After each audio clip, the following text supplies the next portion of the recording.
Bonjour à toutes et bonjour à tous, bienvenue sur une nouvelle vidéo de la chaîne d'iStory. Aujourd'hui on va parler de donjons, de dragons et de boules de dragon. Effectivement, on va parler d'une adaptation d'un crossover entre Dragon Ball et Donjons et Dragons. Et pour en discuter, je suis avec Starlock. Monsieur Starlock, bonjour. Bonjour. Monsieur Starlock est là en tant qu'expert parce que lui, il lit l'anglais, parce que oui, ce PDF est en anglais, c'est une adaptation non officielle qui est en anglais. Donc il me fallait quelqu'un qui parle anglais, qui comprenne l'anglais, qui le lise à ma place pour pouvoir m'en parler. Non, je l'ai lu également, mais voilà, tu es assez familier des mécaniques du Donjon et Dragon, donc voilà, toute la partie mécanique, t'as pu poser un œil dessus, et on va pouvoir vous en parler, vous expliquer un petit peu ce qu'il y a dedans. C'est créé par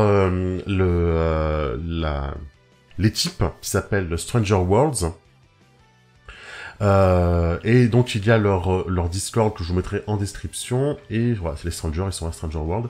Je vous mettrai leur Discord en description, hop, évidemment, pour que vous puissiez aller télécharger ça, ou alors leur faire un petit coucou si vous avez des questions. Moi, la première fois que j'ai vu ça, quand on a parlé de Donjons et Dragons plus Dragon Ball, je me suis dit, bon, je vois pas trop comment les deux peuvent se marier. et finalement, on trouve vraiment tout pour ça. On a des races, on a des nouvelles spés pour les classes, on a tout un lore qui explique comment jouer après la saga principale Dragon Ball Z et rien d'autre. Il n'existe rien après. Il n'existe rien après. Et on a un système extrêmement bien fait de mécanique, alors pour les transformations, de niveau de puissance, et tout ça. Donc on verra dessus après. Mais franchement, ça se tient super bien. On sent que ça a été bien travaillé. Ok, ouais, parce que ça va amener plein de nouvelles mécaniques et de trucs très spécifiques, quoi. Donc voilà, c'est pas juste un portage sur la 5e. C'est vrai que ça m'arrive des fois de râler sur certains portages 5e que je trouve un peu facile dans le sens, bah c'est la 5e, ça se vend bien, donc forcément on va sortir en 5e édition, quoi. Mais pour le coup, le portage, alors évidemment moi, tu me poses la question, je te dirais que ça marcherait mieux avec un système Apocalypse, mais je trouvais que le portage était réfléchi, et qu'ils apportaient des nouvelles mécaniques dont c'est pas juste pof, c'est pas juste on prend le truc, on le met dans Donjon, c'est vraiment on a réfléchi pour créer des mécaniques très shonen et très Dragon Ball, en plus, sur ce squelette de 5e en fait. On sent qu'il y a eu un travail vraiment énorme dessus, et on va en parler. Finalement ils ont pris le squelette du système des dessins et ils ont vraiment rajouté une tonne de trucs dessus et ça se tient super bien. Ce PDF est gratuit, hein, donc là on peut spoiler tout ce qu'on veut, on peut tout montrer, c'est pas un souci. J'avais quelques interrogations personnellement sur le fait d'avoir une classe de prêtre par exemple, c'est quelle classe déjà, parce qu'évidemment c'est quelle classe déjà qui invoque les démons, enfin qui a un pacte avec des entités supérieures. Oui, le Warlock. C'est le Warlock, ouais, mais c'est le sorcier en français, voilà. J'avais quelques interrogations sur le prêtre qui doit prier une divinité, quoi, dans Dragon Ball, et sur le sorcier, quel pacte il va faire, mais on va en parler juste après, c'est quand même assez bien foutu, j'ai trouvé. Alors, rapidement, le setting, ils en sont où, en fait? Dans quelle période on joue? Est-ce que tu peux nous en dire un peu plus? Alors, on joue à une période qui se passe bien après la fin de Dragon Ball Z. Je crois que c'est 200 ans et quelques plus tard. 216 ans après la fin de Dragon Ball, le manga Dragon Ball Z. Ouais. À l'âge 1000. Voilà, 216 ans après Dragon Ball. C'est ça. Donc, tous les héros qu'on connaît, en théorie. Morts depuis des années. Sauf Baba, parce que Baba... bon. Oui. Je sais pas si Tortue Géniale n'est pas censé être immortel aussi, mais... ouais, c'est une bonne question à se poser, ouais. Il s'est passé plein de choses, mais ça permet de partir sur une base neutre, où tu vas pouvoir construire ce que tu veux en tant que MJ, sans avoir à te dire, ah, à tel moment il y a Tourne Galactique, ah, mais là il y a machin qui attaque la planète et tout. Est-ce que ça se passe avant ou après la résurrection de Freezer? Ouais, c'est surtout aussi comme création de groupe, c'est un peu plus facile parce que ils ont fait en sorte que toutes les races aient plus ou moins une acquaintance avec la Terre en fait. Bon déjà de base, la Terre c'est le centre de tout, mais pour le coup vu qu'ils nous ont rajouté qu'on peut jouer des Namek, qu'on peut jouer des Majin, il fallait que toutes ces races puissent être espèces, hein, race ou espèce, puissent se connaître en fait, puissent se côtoyer régulièrement pour pouvoir former un groupe en fait. Et puis qu'elle puisse exister en plusieurs exemplaires, parce que des Majin comme Boo, il n'avait qu'un avant. Là, ils expliquent que il a créé sa propre race qui vit sur Terre. Les Namek qui sont venus s'installer sur Terre parce que leur planète a été encore détruite. Encore quelques petites facilités scénaristiques, mais en même temps, ça permet de rendre le jeu... Ouais, vraiment, ils ont pas de bol. Donc là, ils sont venus sur Terre. J'espère que la Screw Moon va s'arrêter, parce que sinon, ça m'a fini, hein, cette histoire. Ouais, effectivement. C'est vrai qu'il y a un petit côté, bon voilà, ça rappelle un petit peu Xenoverse, le jeu vidéo, on peut créer toute la race qu'on veut, il y a la race de Freezer également. Donc voilà, donc effectivement, la paix est revenue, DMD a désactivé le Dragon Ball, parce qu'il y a une grande période de paix. Ouais, Majin Buu a créé sa propre lignée, en se scindant, en créant une femelle en fait, tout simplement, je crois. C'est bizarre, mais c'est comme ça. Parthénogenèse. Il y a une nouvelle menace. Ah oui, il y a les démons aussi, hein, qui sont installés, plus ou moins, on va dire, depuis le royaume des démons, où ils commencent à bouger pas mal. Et la Terre n'a plus de protecteur, depuis la disparition de nos Saiyans préférés. Et donc, la Terre se cherche de nouveaux protecteurs, en fait. Parce qu'on sent que ça va revenir.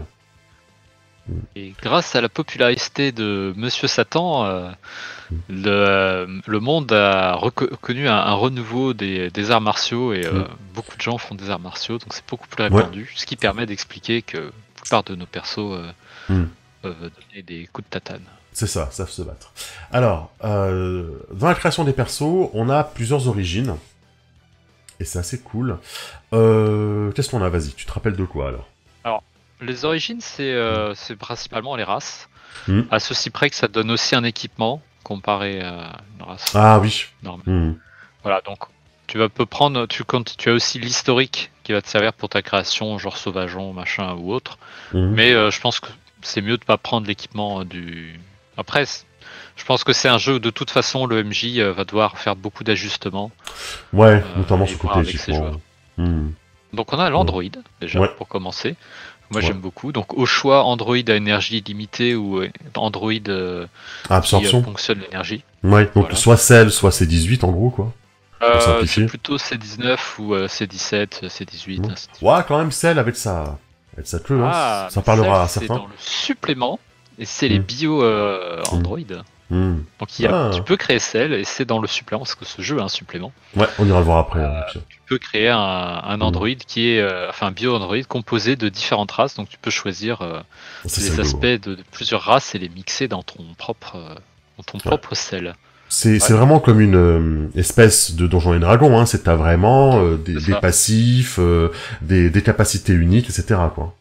Exactement. Par exemple, les androïdes, leur énergie n'est pas détectable.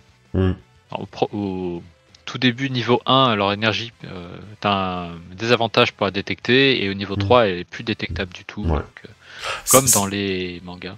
Ouais, c'est un jeu où j'aurais quand même envie de faire prendre des niveaux très vite aux joueurs, hein, et aux joueuses. Hein. Je pense que l'intérêt, c'est de monter assez vite, effectivement. Ouais. Ok, Android, terrien. Donc les terriens, donc on a 3 sortes de terriens. On a les terriens humains, qui ressemblent beaucoup à ceux de Donjons et Dragons, qui ont leur petit...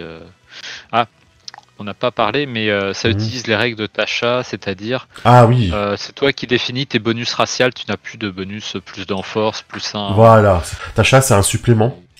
Le Tasha, le chaudron de Tasha pour n'importe quoi. C'est ça. Donc c'est un supplément de Donjons et Dragons qui est disponible en VO pour l'instant. Il n'y a pas de VF, il me semble, de Tasha. Ouais. Donc bon, ça va venir, mais le principe est simple. C'est effectivement vous répartissez. De toute façon, je pense que vous trouvez des règles sur Internet assez facilement de la répartition à la Tasha. Le principe, c'est que tout ce qui est langue et capacité, et caractéristiques données par les races sont au choix des joueurs maintenant. Voilà. Ouais. Ils gardent leur capacité, genre le sans dragon, crache du feu, et ainsi de suite. Mais au moins, tu peux si t'as envie de te faire un orc charismatique, maintenant ça passe, quoi. Tu peux faire un orc barde, t'es plus limité à l'optimisation là-dessus, quoi. Ok. Exactement. Donc ouais, humain du coup, tu disais, donc il y a l'humain humain. Voilà. Avec avec le fit, comment on dit en français le fit? Ça. Je joue beaucoup trop en anglais. Le don, voilà, c'est ça. Voilà. Sachant que, petit point intéressant, tu as un don qui est accessible uniquement aux terriens, qui permet d'avoir 3 yeux comme Tetshian, avec des bonus et tout. Donc tu peux jouer Tetshian ou un Triclop. Un Triclop, ouais. Ouais, parce qu'évidemment, il y a aussi des dons particuliers qu'on ira voir après. L'humain... Oui, l'humain animal. Voilà, c'est un peu... parce que c'est comme Moulon ou autre, ils ont une forme animale. Donc avec différents bonus qui dépendent de ta forme. Est-ce que tu es plutôt pour grimper, pour perception, voler ou autre. Et tu as le 3e type, c'est le type monstre. Comme je pense à un tournoi des arts martiaux où Sangoku affronte une espèce de dinosaure qui crache un chewing-gum. Enfin, ouais, des fois tu une forme un peu monstrueuse. Ouais, tu phrases des hommes un peu bizarres des fois, effectivement. Gigantesques ou... Bactéries, là. Le bactérie aussi, ça il fait un peu... Ouais, mais il fait un peu monstre aussi, hein. Excuse-moi, dans ses capacités, dans ses pouvoirs. C'est ça. Ok, et chacun, évidemment, des petits papiers, des trucs comme ça. Ouais. Le clan de Freezer, qui n'a décidément toujours pas de nom, c'est toujours la race de Freezer ou le clan de Freezer. Hein. Y a pas de nom. C'est ça, le nom non officiel, c'est les démons du froid. Ah. Parce que Freezer, Couleur, ils ont tous des noms en rapport avec le froid, donc ils peuvent attaquer avec leur queue. Ils ont une armure biologique. Ils ont accès à quelques cantrips, tour de magie pour de la magie, résistance au froid, survie dans l'espace. Mais c'est vachement, ça marche bien, je trouve. Et ils apprennent automatiquement la transformation. Ce n'était pas ma forme finale. Ah, ça c'est cool. Comme Freezer, et en fait, leur forme contient leur énergie, donc ils prennent une autre forme. Bon, la classe la plus cheatée à chaque fois, hein, l'hybride, bien sûr. Hein. Je prends ce que je veux. Ouais, alors l'hybride, c'est différent du comment ça s'appelle, du bio Android, puisque en gros, tu vas prendre une race dont tu vas avoir des bonus. Mais pas tous. Certains. Par exemple, si tu prends Saiyan, voilà. Si tu prends Saiyan, tu n'auras pas la queue de singe. Ok. Comme Sangoten, Trunk. Tu peux te mêler avec n'importe quelle race, n'importe quelle alors, en fait, origine, ou tu es limité à Majin, Saiyan, Shinjin. Shinjin, c'est les dieux, c'est les kami, les kai. Je crois qu'il y a marqué n'importe quelle race. Après, bon, à voir avec le MJ, est-ce que tu as envie d'être moitié humain, moitié android? Tu es déjà android. Enfin, toi, il y en a où ça marche pas, je pense. Les 3 là sont un bon exemple. Mais ça, tu peux être Namek, je pense. Tu peux quand même être demi-Namek, demi-démon. Oui, je pense que ça peut passer. De toute façon, à partir du moment où tu peux être demi-Kaio, je pense que tu peux accepter le demi-démon ou le demi-Namek. Hein. Le demi-Freezer. Donc le Majin, c'est la race de Boo. Donc Boo, voilà. Boo a réussi à se décupler. Et bon, voilà. C'est pas de la même famille, c'est différent. La reproduction chez les Majin. Voilà. Ça évite tous les problèmes. Mais pas dans le Nord. Voilà, je sais pas la faire, je dirais, s'il l'a fait, c'est parfait. Bien sûr. Je savais qu'il allait faire. Bah, c'est parfait, c'est génial. Donc les Majin qui ont des trucs assez sympas, donc ils peuvent... Alors tu ne peux pas transformer les gens en bonbons, mais tu peux lancer le sort Good Berry. Oui. En gros, faire apparaître des petits trucs de nourriture, sauf que au lieu d'avoir des baies, tu fais apparaître des cookies et des bonbons, des donuts, des sucreries. C'est rigolo. Voilà, tu peux te passer à travers des espaces 3 inches, je sais plus combien c'est, ça 3 pouces, c'est pas... Ouais. C'est pas très... passage étroit, tu peux passer au travers parce que tu ouais. T'encaisses mieux les dégâts, je crois aussi, il me semble. Hein. T'as le reform, c'est pour aussi, en fait, tu te reformes après des coups perforants ou contendants ou tranchants, enfin, des dégâts non magiques, et que tu n'es pas réduit à 0 point de vie. À chaque fois, tu peux récupérer un des 4 PV après. Enfin, c'est plutôt tu vas réduire les dégâts d'un des 4 chaque fois en utilisant ta réaction. Et là, t'as 2 subdivisions de sous-espèces en fait pour le Majin. Hein. Ouais, c'est ça. En gros, t'as les Majin plus puissants, plutôt combattants, un peu comme Super Boo là, qui est tout grand, tout baraqué. Ouais. Et le Majin plutôt magique. Ça. Donc on pense à Gros Boo qui fait qui utilise un peu plus sa sorcellerie. Ouais. Majin Voodoo, c'est cool ça. Les Namek. Ah, les Namek, moi, c'est ma race préférée. Ouais, bah, que je trouve intéressant, mon pour une personnage fois. préféré. Bah ouais, mais c'est bien. Mais pour une fois, Ouais. j'ai toujours trouvé les Namek assez peu intéressants dans les jeux, comme les Xenoverse et compagnie, par rapport à ce qu'ils donnaient comme bonus, etc. Et puis surtout le fait qu'ils ont pas de transformation, et quand tu joues à Dragon Ball, t'as quand même envie d'avoir les transformations. Ah. Mais là, les Namek, Mais je les ai trouvés heureusement, intéressants. cette injustice a été réparée dans ce jeu. Oui, c'est vrai, ils ont les transfos, et ça c'est cool. Ça, donc, tu as des sens Namek, un bonus en perception, la régénération rapide. Donc, en Mhm. action bonus, tu peux lancer un de tes dés de vie pour gagner autant de points de vie. Les sens Et augmentés, c'est pareil, ouais. encore Mhm. trois Ouais, castes. les démons. Donc, et là, j'ai trouvé ils ont vraiment mis des trucs sympas. Ouais, Donc, il t'as y a un petit côté elfe noir, là, avec les démons. Ouais. Bah, en fait, ça me fait penser à le vieux Piccolo Mhm. qui a un côté démoniaque et tout. Ça fait très Gul'dan dans Warcraft. Je trouve ça fait vraiment très le clan de Ah, un peu, Gul'dan, oui. des Warlocks C'est ça. dans Warcraft, ouais. C'est Le ça. clan des démons, ouais. Le clan du dragon. Tu as le clan du dragon. Donc ça, c'est pour moi, c'est D&D. Ouais. Donc c'est ceux qui sont pas orientés pour le combat, qui sont plutôt orientés guérison et création. Donc bah, Ah tu ouais. as une main guérisseuse, donc Mm. et ce qui est génial, c'est qu'à Bah oui. partir du niveau 5, tu peux faire tes propres Dragon Ball. Et ça c'est rigolo quand même. Hein. Et ça, c'est génial. Alors je crois qu'elles sont un peu C'est des limitées Dragon en Ball, puissance. Ouais, elles sont un peu limitées en Oui. puissance, il me semble. Hein. Un sort de niveau 4 ou moins, un truc comme Ouais. ça, quoi. Oh, c'est ça. Bon, En donc, fait, les sorts de souhait dans la version 5, ça permet souvent de lancer des sorts d'un certain niveau. Ouais. En fait, ça, sans ouais, utiliser ça. les composants. Ouais, c'est Donc, ça. j'ai pas en tête tous les sorts de niveau 4, mais tu dois pouvoir Mm. poser des trucs qui sont parfois situationnels mais très utiles. Ouais. Et de toute façon, Ah, et il y a toujours les grosses Dragon Ball avec Shenron que tu peux essayer de retrouver Bien pour sûr. avoir un vœu encore plus C'est puissant. ça. Et le clan des guerriers, ça c'est Nail. C'est Nail, c'est Mm. le Piccolo qu'on connaît, Mm. qui est alors c'est un parti pris assez particulier, mais bon déjà tu as un bonus pour attaquer quand tu as des alliés autour de toi. Donc tu peux gagner un bonus sur ton jet qui dépend du nombre d'alliés que tu es autour de toi. Et tu as la transformation en géant, enfin l'agrandissement des Namek. Mhm. Donc comme dans le tournoi, le seul tournoi qu'a gagné Sangoku d'ailleurs, où il Finalement, oui. affronte Piccolo qui grandit et qui l'attaque. Donc ça te permet en fait de lancer le sort agrandissement, rétrécissement, mais seulement la version agrandissement, avec tout un tas de bonus. Et Ok. sachant que ils ont vraiment joué là-dessus parce que tu as un don pour chacune des divisions, des castes des Namek. Mhm. Donc celui du clan des guerriers est encore basé sur l'agrandissement, donc il booste en agrandissement.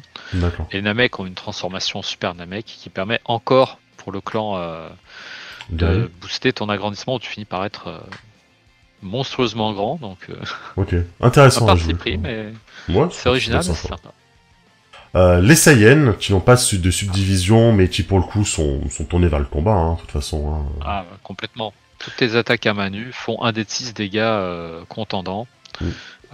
Donc, comme si tu avais des niveaux de moine en fait. Et au Mm. niveau 3, sont même considérés comme des armes en adamantine. D'accord. Bon. C'est mal. Hein. C'est fort. Et puis la quasiment couleur. indestructible. Et ce qui est sympa, c'est que ça te permet de jouer à peu près n'importe quelle classe et toujours de pouvoir taper à main nue. Oui, c'est vrai. C'est vrai, sinon on est vite limité. Ouais.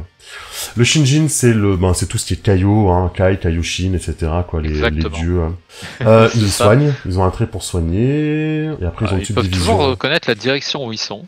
Ouais, ça peut être pratique. Ça peut être utile. Après, pratique. ah oui, ils se subdivisent en Kaioshin et Makaioshin. Voilà, donc les Makaioshin, a priori, c'est ceux qui ont perdu leur étincelle divin et qui sont devenus plutôt maléfiques en fait. Ouais, en gros c'est sorciers noirs, ouais, Alors, c'est dieux noirs. Je me trompe peut-être, mais ça me fait penser à Dabra par exemple. Le roi des tout premiers rois empereurs des démons, etc., dont tu parles souvent là-dedans comme antagoniste, c'était un Kaioshin un peu à la Lucifer, quoi, qui a perdu son étincelle. Ouais, mais je pense que c'est ça, donc les Makaioshin, c'est ouais. Alors, ajout important, les battle points. c'est un peu pour montrer ton niveau d'énergie. Enfin, ça va permettre de calculer ton niveau d'énergie, puisque c'est ce que tu vas utiliser pour utiliser. Tu vas les dépenser pour certaines techniques et retourne à leur total après. Ou transformation, voilà. En fait, c'est un pool. Enfin, en gros, tu vas en gagner au fur et à mesure des scénarios, comme de l'expérience. Sauf que c'est un total que tu vas pouvoir dépenser comme une réserve, comme une ressource, et qui remonte une fois que tu as fait un repos, je crois, un truc comme ça. C'est ça. Et c'est là-dedans que tu vas puiser ton énergie pour tes transfos. Voilà. Sachant que ton niveau de Battle Point va te donner des bonus. Donc, tous les personnages commencent minimum à 3. Quand tu fais le calcul, c'est 3 minimum. Et à 3, tu obtiens tout un tas de bonus. Tu as une aura, tu peux soulever des trucs, tu peux détecter les puissances. Tu peux utiliser 2 cantrips qui sont basiquement balancer de l'énergie ou donner un coup de poing d'énergie. Ouais. C'est ça, oui, c'est ça.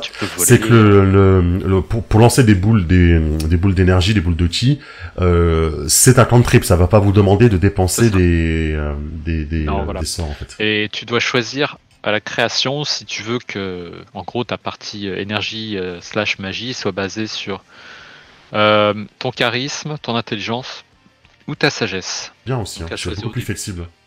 Et je vois que la danse de l'air, il faut avoir 10 de battle points. C'est-à-dire que le Videl, mine de rien, elle a peut-être allé pas mal, hein. Elle avait au moins 10. Ton nombre de battle points va changer au fur et à mesure où tu vas les utiliser. Donc ça représente le fait que ton personnage a moins d'énergie, donc il n'arrive peut-être plus à voler aussi bien qu'avant. Il a tout dépensé, ouais. Alors, autre point très important, les arts. C'est le point que j'avais moins compris au début. C'est en fait une espèce de nouvelle carac, enfin 3 nouvelles caracs plus ou moins, mais qui en fait sont des dés en fait à lancer. C'est un peu particulier. Comment tu l'as compris alors? Et c'est aussi important que les battle points parce que c'est en gros tu as 3 arts, l'art de l'énergie, l'art du focus ou de la concentration, et l'art de l'âme. Donc ils sont très importants puisque pratiquement tous tes trucs sont calculés grâce à ça. Donc l'art de l'énergie va te permettre d'améliorer ton nombre de battle points. Donc tu commences c'est vrai qu'ils sont par tiers, donc avec un niveau de dé, donc D4, D6, D8 et tout. C'est ça. Tu commences à D4 partout, et ta race te donne un bonus dans un des arts. Donc par exemple, une race va te donner un en art de l'énergie. Ouais, c'est ça. Donc tu commences avec un D6 en art de l'énergie. Et comme tu rajoutes la moitié de ton dé à ton nombre de battle points, un Saiyan commencera avec un nombre de battle points de 4. Un peu plus élevé. Sachant qu'en plus, ce D6, en fait, cette carac, elle va aussi te permettre de débloquer des nouvelles actions, de nouvelles capacités, et un passif, il me semble, un truc comme ça, non? C'est ça. Donc le passif de l'art de l'énergie, c'est ça augmente ton nombre de battle points. Et tu peux utiliser l'effet actif qui te permet, quand tu as touché un ennemi, tu peux utiliser 3 battle points pour lancer ton dé d'art de l'énergie et ajouter ses dégâts en plus. Voilà, c'est ça. Donc ce dé va être utilisé comme bonus d'attaque, en fait, en bonus de dégâts, en dépensant des battle points. Celui de la concentration, il augmente ta distance de détection de l'énergie.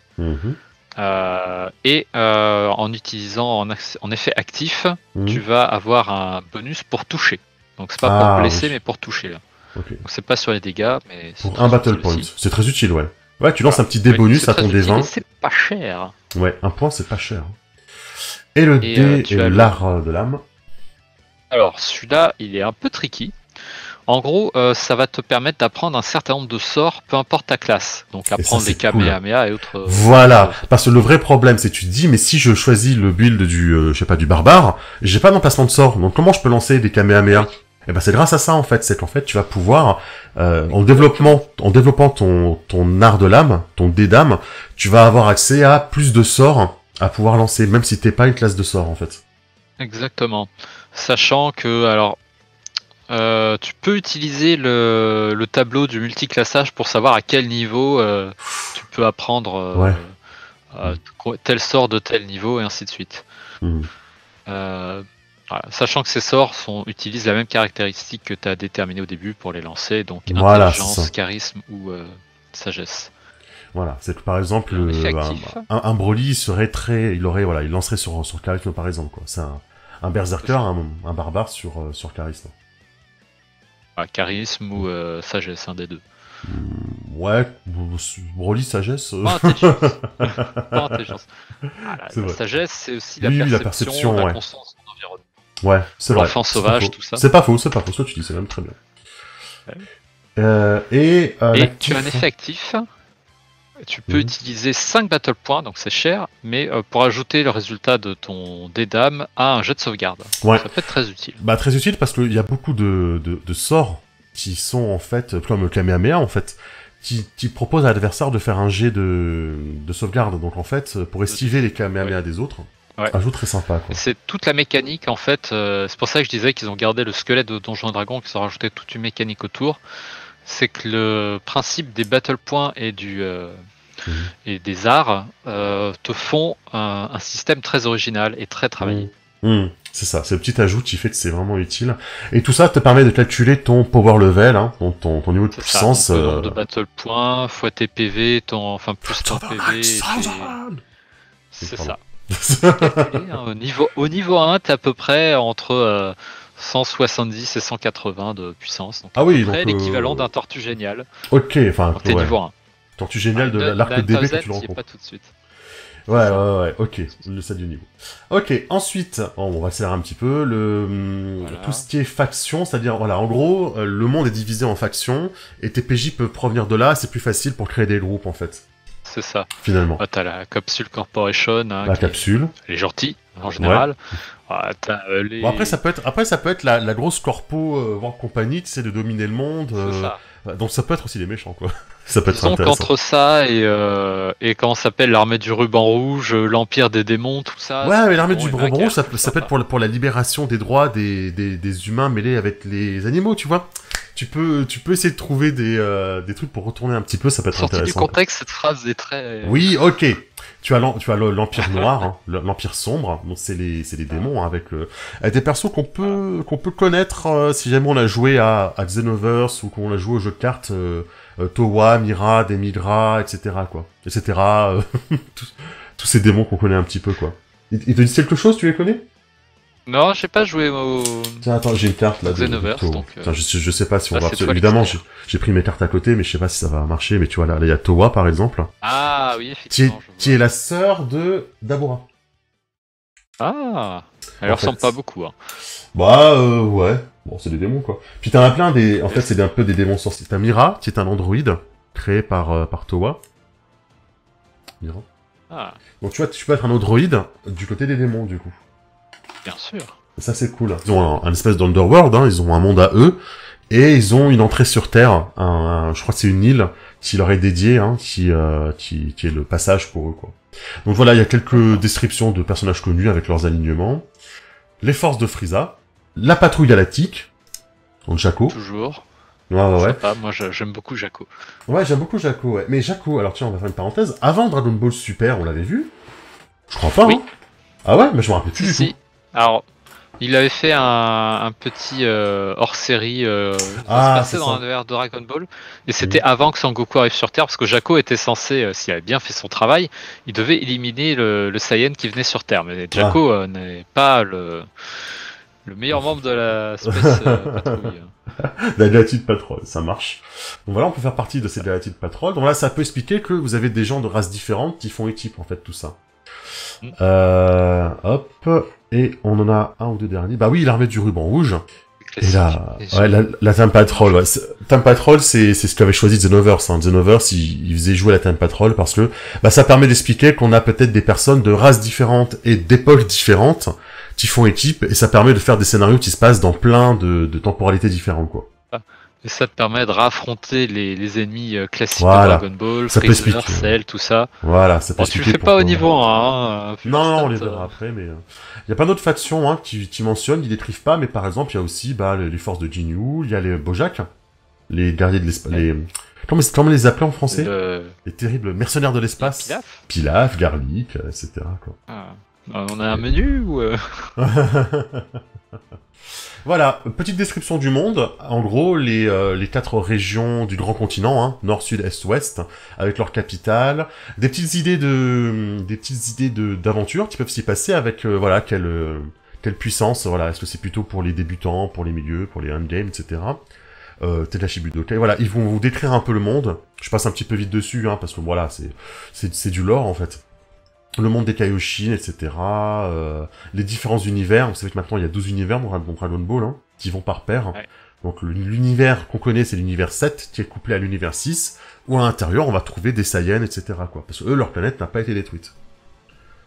Donc voilà, ça peut être une explication. Si vous avez un Saiyan, il peut venir de l'univers 6, quoi. Il se retrouve déphasé, il change d'univers. Donc voilà, ils vont vous parler un petit peu des dieux, là. Bah, ça, c'est intéressant pour tout ce qui est prêtre, hein. Parce qu'évidemment, voilà, vous pouvez jouer un prêtre, et un prêtre, qu'est-ce qu'il va prier? Donc ils vont vous donner des exemples de dieux, et vous expliquer un petit peu comment ça marche la divinité dans Dragon Ball, quoi. Il y a Tout ça, qu'un c'est seul cool. dieu et c'est Dende. Voilà. Eh ben non. Il y a Tochi, par exemple, le dieu du temps, qu'on voit dans le Xenoverse, par exemple. Ah. Et les nouvelles classes, les nouvelles classes. On va renommer les classes. Par exemple, le barbare devient le berserker, hein, le barde devient le héros. Et on va vous faire un petit topo sur, voilà, telle classe, c'est un peu tel personnage dans Dragon Ball, avec des nouvelles spécialisations. Oui. Et ça, c'est cool. Ça, c'est cool. Bon, sachant que y a quand même des classes qui sont beaucoup moins adaptées à l'univers Dragon Ball, je pense avec tout ce qui est tourné autour de la nature, Bard ou enfin pas Bard Druide. justement, Druide. Druide et Ranger par exemple Ouais. ont assez peu de place en Ouais. hiver. Magicien aussi, puisque finalement les lanceurs de sorts sont toujours. Tu peux jouer magicien, mais je pense que tu as plus d'intérêt à jouer un ensorceleur ou un sorcier. Qui du coup sont peut-être plus adaptés. Ouais, c'est vrai que là, maintenant, tout le monde lance plus ou moins des sorts, donc ouais, c'est moins intéressant, je pense, effectivement, je suis d'accord avec toi. C'est ça. Et tu as des sorts qui sont renommés, hein, Oui. Burning End devient Dash Bomb ou Énergie Rupture. Ouais. Tu peux avoir plein de trucs. En plus, il y a des nouveaux sorts, évidemment, on en parlera juste après. Mais ouais, donc le Bard a un nouveau collège, qui est la présentation. C'est Ginyu. C'est complètement Ginyu, c'est ça. les postures du commando et tout. Ouais, c'est ça. C'est exactement ça. Ça fait un peu... Bien joué. Ouais, ça fait un peu Grid Saiyaman aussi, peut-être. C'est ça. Oui, aussi, Grid Saiyaman, parfaitement. Ouais. Et comme Bard, il cite Tapion. Tapion, le héros du temps. Qui était qui fait de la musique. Ouais, qui fait de la musique. Leclerc, aussi, il a le domaine de Poco Prise Domaine. En fait, ils ont des divinités draconiques, donc globalement comme Shenron ou autre, j'imagine. Okay. Ils peuvent invoquer un Powerful Dark Vessel. Le guerrier fighter, il va un peu plus vers le moine. Hein. Oui, il a accès à du ki et à d'autres capacités. Ouais. Là où le moine, il va un peu plus vers le lanceur de sorts. Je crois, j'ai l'impression qu'ils ont orienté le fighter vers le moine, et le moine, il va un tout petit peu vers le lanceur de sorts aussi. Hein. Voilà. Spiritualité. Le spiritualiste. Il a effectivement des petits effets qui font penser à un lanceur de sorts à ce niveau-là, ouais. C'est ça. Donc voilà, c'est ces petits spé. Comment il s'appelle? C'est Paladin qui a la voix du livreur de lait. Qui a 2 serments. Ils ont bien rigolé. Le serment du livreur de lait que je trouve absolument super. Apparemment, c'est basé sur le fait que tu as entendu des rumeurs de l'entraînement de la tortue où il faut livrer des trucs de lait et tout. Visiblement, un ordre s'est formé autour de ça. Ouais. Ça. Mais ça va entraîner ton corps et ton esprit. Très rigoureux. Hein. C'est ça. Rien et je crois que de livrer ton lait. Et je crois qu'il cite Trunks dans les paladins. Tout ça parce pour le serment des esprits, là, le deuxième, il cite Trunks. C'est le Trunks de Super, même. Ouais, c'est vrai, c'est-à-dire ouais, exactement, c'est le Trunks DBS, en fait. Ouais, c'est clairement Trunks DBS. Du futur. Ouais. Mais même le futur du futur, quoi. T'as le bandit de grand chemin version Yamcha. Yamcha. Alors ça le vend pas très bien comme ça, mais... Oui, mais Yamcha, au début, franchement, il rigolait zéro, hein, quand tu le rencontres dans Dragon Ball. Yamcha, lui, il a battu Son Goku une fois, hein. T'as le loup solitaire... C'est vrai. Il a battu Majin Vegeta. Ah, attention, Majin Vegeta, il le bat. Même si Goku est pas allé à fond, c'est pas mis en Saiyan 3. Ouais. Discussion de fan de Dragon Ball. C'est ça. Sachant que tu apprends la technique du loup avec ce truc-là. C'est cool. C'est un voleur avec un peu de...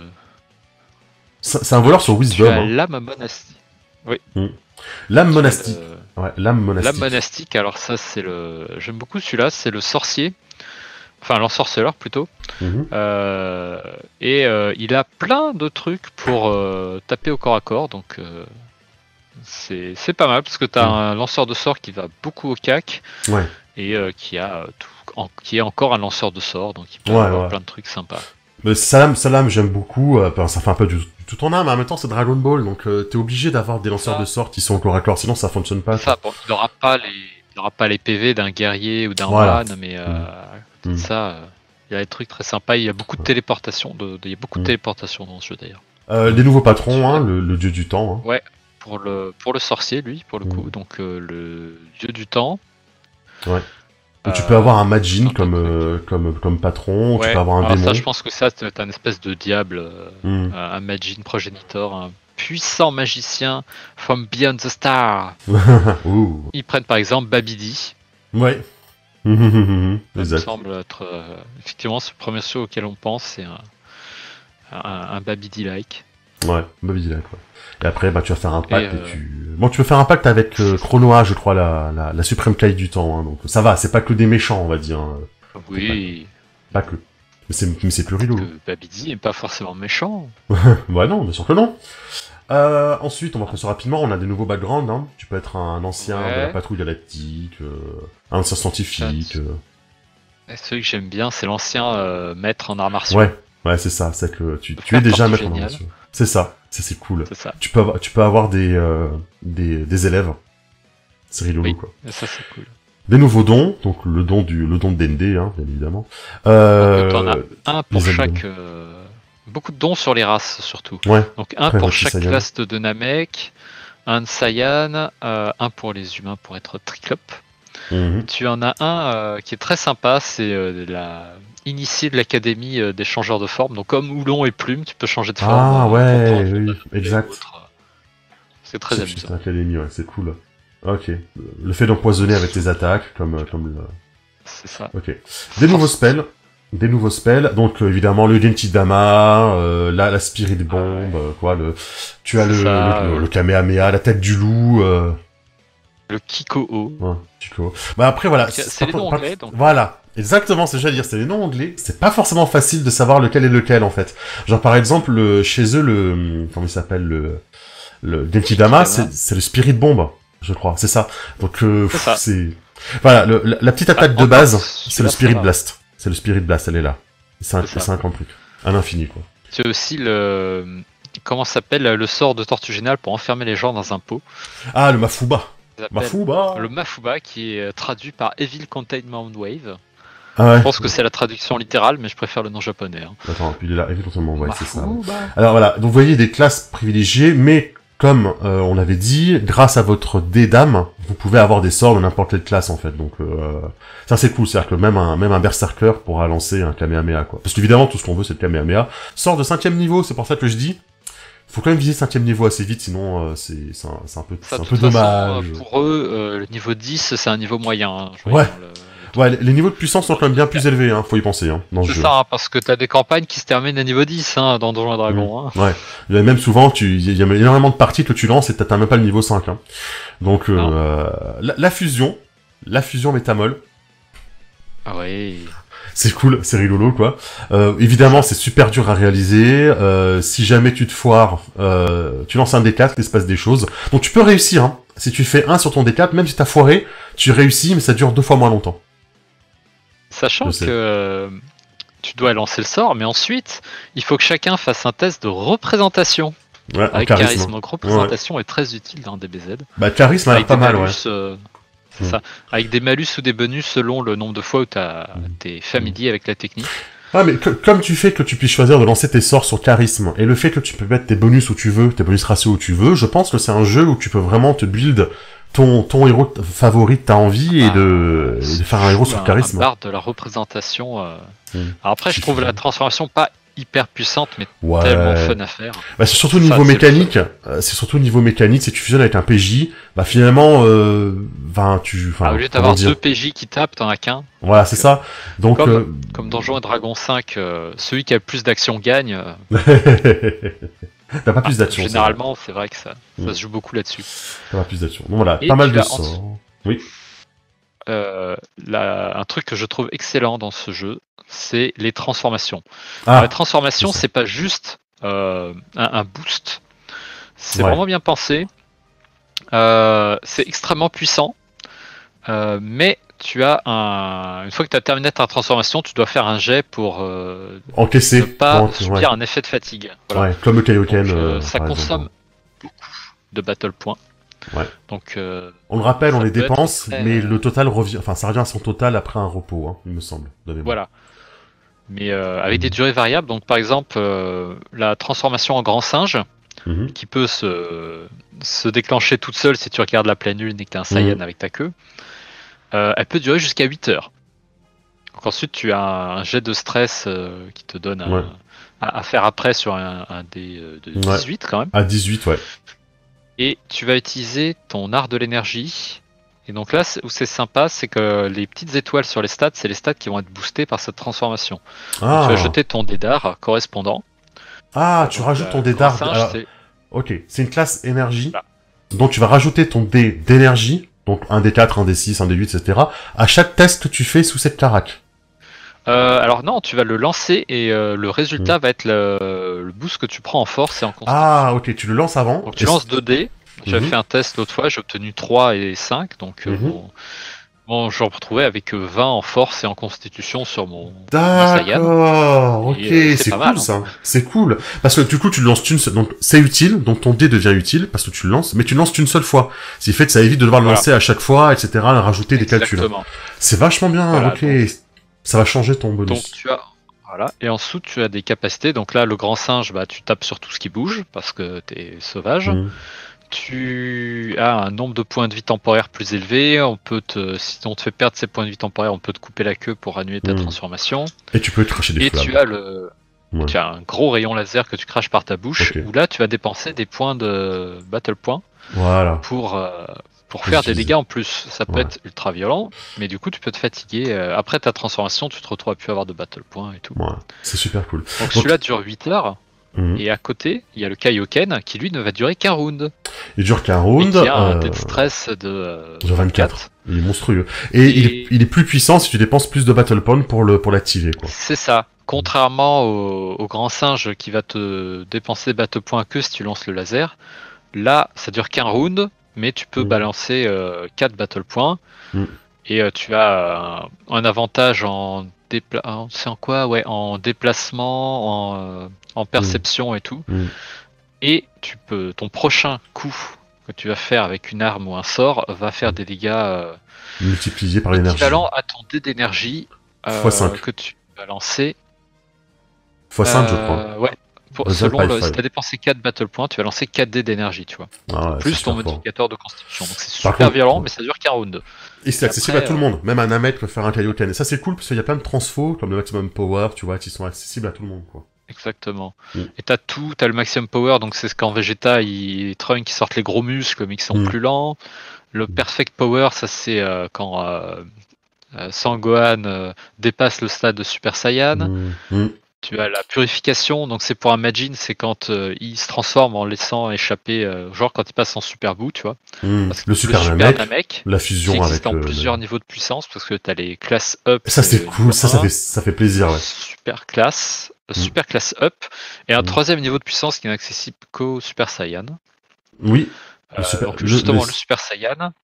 Voilà. Donc la classe up, le super class up et le ultimate class up, c'est le seul transfo qui a accès. Qui rigole pas en termes de puissance, mais après c'est très fatigant, ça te dépense énormément de battle points, faut en dépenser 20. 20, c'est beaucoup, 20. C'est beaucoup. Ça veut dire que quand tu termines ta transformation, tu as plus rien, quoi. Ouais. T'as tes transformations pour la classe de Freezer. Ouais, bien foutu. Les transformations sont vraiment un système très sympa. Ouais, parce que du coup, c'est équilibré dans le sens où tu vas dépenser tes points de combat pour les activer. Toutes les classes peuvent avoir accès à pas mal de transformations. Il y a des transformations spécifiques pour chaque race et t'as les contre-coups derrière. Le Super Saiyan c'est très puissant, mais ça dure qu'une minute. Ouais, après, et puis voilà, c'est ça que je voulais dire. T'as aussi, avec l'entraînement, tu vas t'entraîner pour gagner une maîtrise de tes transformations, notamment le fait de pouvoir augmenter sa durée, en fait. ou pouvoir agir normalement quand tu es transformé en grand singe. Oui. Ce qui t'évite de taper tes alliés. Voilà. Donc voilà, en plus t'as moyen de t'entraîner pour avoir des bonus sur ces transformations, quoi. Enfin, disons moins de malus, plutôt que des bonus, moins de malus sur ces transformations. Les items de Dragon Ball, donc par exemple dans le Dragon Radar, le Senzu Beam, l'haricot magique, le scooter, hein, pour analyser le niveau de puissance, pour savoir si en face de toi c'est trop puissant ou si ça va. Le Karina comment il s'appelle, de Tapion, voilà, il y a tout ça. La boîte de Saibamen. Pour planter tes propres Saibamen chez toi, dans ton jardin. Il y en a déjà pas assez, hein. Les Saibamen, c'est un peu les gobelins, hein, de D5. Oui, le bestiaire. Dans le setup, les Saibamen se sont adaptés à la vie sur Terre et se multiplient. Ouais, beaucoup trop. Voilà. Un bestiaire avec des créatures qu'on connaît, genre le nuage magique, hein, le Fallen Nimbus, les Saibaman, ils sont là, les pirates, la version Zaru, c'est ce que ça vaut. Plein de styles de Saibamen, des Supreme Kai, les Yardrat, et puis aussi, ce qui est sympa, il te donne aussi une liste de tous les monstres que tu peux naturellement utiliser dans tous les monstres de Donjon Dragon que tu peux utiliser naturellement. Dans le monde de Dragon Ball. Par exemple, les dinosaures, les fantômes, les zombies, les vampires. Tout ça, ça rentre, ouais. Les œuvres, avec un petit texte pour te dire comment les adapter. Et puis des ennemis emblématiques, Cell. Que voici. Cell, hein, voilà. Il rigole 0, hein, parce que Idou sont... Ça challenge 25, hein, quand même, hein, Cell, c'est... Sachant que tu peux utiliser une règle optionnelle qui fait que, une fois qu'il est battu une première fois, il revient avec tous ses PV et un niveau de puissance plus élevé, donc le Perfect Cell... C'est terrible. Les Cell Junior, Freezer... le commando Jinmu. Ces joueurs pour leur mettre ça en face. Hein. Ah ouais, mais en même temps, ça va faire plaisir. Chin Piccolo, Majin Buu, c'est cool, tu vois, il y a vraiment ils ont traduit les personnages qu'on connaît, les grands méchants qu'on connaît, et ça fait plaisir, tu vois, c'est comme dans Star Wars, t'as envie de connaître le profil de Darth Vador, tu vois, c'est des fois juste pour te faire plaisir, quoi. Raditz, les véhicules. Lui prenable, Raditz. Bah, lui, il a un niveau combien de rencontres 9, ouais, c'est un challenge 9, ça va, c'est faisable avec un petit peu d'entraînement. C'est Raditz, quoi. Donc c'est bien, ils ont quand même gardé l'échelle à peu près. C'est ça. Conclusion. Il faut bien qu'on conclue, hein, après tout ça. Conclusion. T'en penses quoi? Et après je dirai ce que j'en pense aussi. Hein. Alors, j'en pense que c'est un... Contrairement à ce que ma première pensée, quand on m'a parlé du concept, c'est extrêmement bien travaillé. C'est très clair, c'est très bien fourni. Ça demande d'avoir une bonne maîtrise, de connaître un peu le système Donjon Dragon de base, parce que les ajouts sont pas forcément simples à prendre en main. En termes de règles, il faut comprendre un peu comment ça marche. Ça m'a pris quelques lectures avant de bien saisir le truc. En plus, c'est en anglais, donc forcément... c'est ça. Mais une fois que tu as saisi le truc, tu te rends compte que le système a l'air vraiment très bien fait et qui marche super. Je pense que c'est quand même le genre de jeu où le MJ doit adapter pas mal de trucs. Voilà, enfin, pour que les joueurs y trouvent leur compte et le MJ aussi. Bon côté, j'ai beaucoup aimé l'idée qu'il rajoute des mécaniques spécifiques pour ce jeu en fait. Et tu colles très bien le jeu. Le fait qu'il y ait effectivement des dards à côté, donc il y a 3 trucs différents, et je sais, les namettes sont plus sur l'âme, je crois. Donc déjà c'est bien, ça rajoute des mécaniques. Une mécanique de transfo qui va bien, le fait qu'ils aient rajouté la possibilité de lancer des sorts pour n'importe quelle classe, forcément tu te dis c'est dommage de jouer à un jeu de Dragon Ball et pas balancer des boules d'énergie, quoi. Donc on veut se transformer, hein. On veut se transformer, on veut lancer. C'est ça, voilà. Et le fait qu'ils aient fait des ajustements de classe spécifiques, moi je conseillerais vraiment, quand on joue, de le jouer à fond. Ça veut dire de jouer avec les spés de ce jeu-là et pas forcément de ramener des spés, des suppléments de Donjons de Donjons et Dragons, quoi. Tu vas ramener des spés d'autres jeux d'autres suppléments qui sont pas forcément adaptés, donc prioriser peut-être ce qu'il y a dans ce bouquin en termes de classes et de subclasses, et bien réfléchir aux subclasses que vous autorisez derrière. Il y a des classes de moines, ça va tout à fait. Tu vas prendre des classes de moines, genre celle du soleil là, la Solar, je sais plus comment elle s'appelle, celle de Xanatar. Soul, là. Voilà, c'est la Sun Soul, elle va parfaitement. Par contre, à côté de ça, la voie des éléments, peut-être ça peut aller, mais à côté de ça, est-ce que tout va rentrer? Après, faire attention, parce que je pense que les niveaux de puissance du bouquin Dragon Ball sont plus élevés. Ouais. Parce qu'ils marchent avec les mécaniques du jeu, donc ils vont régulièrement te donner des pouvoirs, des sorts et des trucs. Voilà. Donc, à voir avec les joueurs, s'ils veulent prendre une autre spé que celle du bouquin, l'adapter. C'est pour ça que je disais que c'est un jeu qui demande un peu d'adaptation au niveau du MJ. Mais bon, je trouve que les classes, ils sont là, elles collent à l'univers, en fait. C'est ça, finalement, je pense qu'il y a tout ce qu'il faut. Pour faire un truc sympa, en tout cas vachement séduit par la proposition de jeu. Je le redis, moi ce qui me plaît le plus, c'est que ils aient pas juste copié-collé la mécanique de donjon, ils aient rajouté des propres mécaniques vraiment différentes. Et ça me plaît pas mal, j'aime beaucoup. On a un supplément Artificial Warrior, c'est celui-là dont tu pensais? Celui-là. Ouais, l'Artificial Warrior. On rajoute la classe des des bio-androïdes, donc Cell, et quelques petits trucs, une transformation pour un androïde ou un bio-androïde qui absorbe les autres. Ouais, comme le C17, comme le C17 Hellfighter, le Hellfighter là Super C17. Voilà. Ou Perfect Cell. GT, c'est ça. Et un petit scénario avec un donjon à explorer, version Dragon Ball, quoi. Voilà. Et ben, je te remercie en tout cas, d'avoir décrypté tout ça. Si ça vous intéresse, tout est dans la description. Et on se retrouve bientôt. Merci à tout le monde d'avoir regardé jusqu'au bout. C'est une longue vidéo, à mon avis, quand je vais faire le montage. Bonne chance. Merci beaucoup. Allez, des bisous tout le monde, à bientôt, merci. Ciao, bonne soirée. Bye bye.